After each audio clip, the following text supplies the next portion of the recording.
Dengue malaria হচ্ছে না। হ্যাঁ, তো মশা মশা যদি না থাকে তাহলে ডেঙ্গু হবে না, তাই তো নাকি? তাহলে মশা কি করলে হবে না? আমাদের সব আশপাশগুলো পরিষ্কার পরিচ্ছন্ন রাখতে হবে, একদম নোংরা রাখা যাবে না, তাহলে মশা জন্মাবে না। মশা যদি না জন্মায় তাহলে ডেঙ্গুও হবে না, ম্যালেরিয়াও হবে না, ম্যালেরিয়াও হবে না, চিকুনগুনিয়া হবে না, কোনো কিছু হবে না। আর ডেঙ্গুটা খুব বাজে অসুখ। ডেঙ্গু জ্বর হলে পরে কি হবে? তখন শরীরে তো জ্বর তো থাকবে, মাথা যন্ত্রণা করবে, পেটের যন্ত্রণা হবে, বমি হবে, আবার রক্ত কমে যাবে, রক্ত দিতে হবে, দাঁত দিয়ে সব জায়গা দিয়ে নাক দিয়ে রক্ত বেরিয়ে যাবে। তাহলে কোনটা ভালো? অসুখ অসুখ হলে কষ্ট হওয়াটা ভালো, না কি করলে অসুখ হবে না কোনটা ভালো? কি করলে অসুখ হবে না সেটাই ভালো।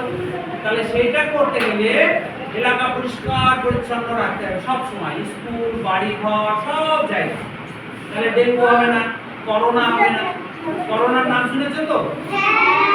করোনাটা নাক দিয়ে ঢুকে যায় জীবাণু দিয়ে, বেশিরভাগ মানুষ তো মরে গেল। কত বছর ধরে স্কুল বন্ধ, সব বন্ধ ছিল করোনাতে। তাহলে করোনাকেও যদি আমরা ঠেকাতে চাই, করোনা থেকে যদি বাঁচতে চাই, তাহলেও সব কিছু পরিষ্কার পরিচ্ছন্ন রাখতে হবে। আর খাবার আগে হাত ধুতে হবে সাবান দিয়ে, পায়খানা করে আসার পরে সাবান দিয়ে হাত ধুতে হবে, পায়খানা বাথরুম পরিষ্কার পরিচ্ছন্ন রাখতে হবে। নাকে হাত দেওয়া হবে না, মুখে হাত দেওয়া হবে না, যখন তখন নাকে মুখে হাত দেওয়া হবে, তাহলে অসুখ বিসুখ হবে না, তাই তো? তাহলে আমরা পরিষ্কার পরিচ্ছন্ন রাখবো, আর হাত পরিষ্কার খাবার আগে আর পায়খানা থেকে আসার পরে হাত সাবান দিয়ে ধোবো। আর যখন তখন নাকেও হাত দেবো না, মুখেও হাত দেবো, ঠিক আছে? আর যখন খুব বাড়াবাড়ি হবে মাস্ক, তখন মুখে মাস্ক লাগাবো। যখন করোনা বাড়াবাড়ি আরম্ভ হয়ে যাবে মুখে মাস্ক লাগাবো। আর কি করবো? ফাঁকা ফাঁকা বসবো। গাছপালা জীব জন্তু যদি ঠিকঠাক থাকে, খাবার পানি যদি ভালো থাকে, ভালো খাবার পুষ্টিকর খাবার যদি আমরা খাই, টাটকা খাবার যদি খাই, তাহলে আমাদের অসুখ বিসুখ হবে না, আমাদের শরীর স্বাস্থ্য ভালো থাকবে, আমাদের রোগ প্রতিরোধ করতে পারবো, তাহলে আমাদের অসুখ হবে না, তাই তো? তো দেখো কত রকমের অসুখ হয়। যেমন আমাদের বন্ধু পোকা হয়, শত্রু পোকা হয়। এরকম শত্রু পোকা আছে, বাজে পতঙ্গ, যেমন ধরো মশা, মাছি, আরশোলা, এগুলো সব শত্রু। তো এগুলো আমাদের অসুখ বিসুখ ছড়িয়ে দেয়। মশাটা খুব ভয়ানক শত্রু।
যদি আমি শ্রমিক না করে আজকের বাচ্চাকে যদি আমি লেখাপড়া শেখাই, তাহলে কিছুদিন পরে কি হবে? সেই বাচ্চা বড় হবে, সুন্দর হবে, তাই না?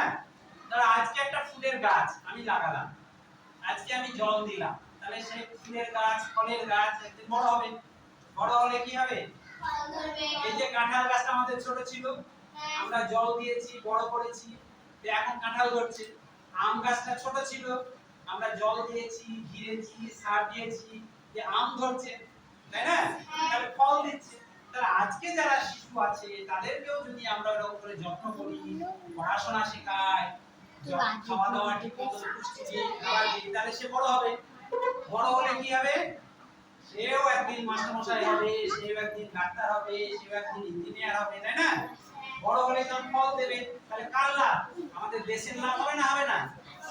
আমাদের দেশের লাভ হবে। তার জন্যই বলছি যে আমাদের দেশের সবাইকে ভাবতে হবে যে আমাদের বাচ্চারা আমাদের সম্পদ। বাচ্চারা হচ্ছে ফুলের কুড়ি, বাচ্চারা ফুলের কুড়ি। আর আজকে যদি যত্ন নিই, সেই ফুল থেকে কুড়ি থেকে ফুল হবে, সেই কুড়ি থেকে ফুল হবে।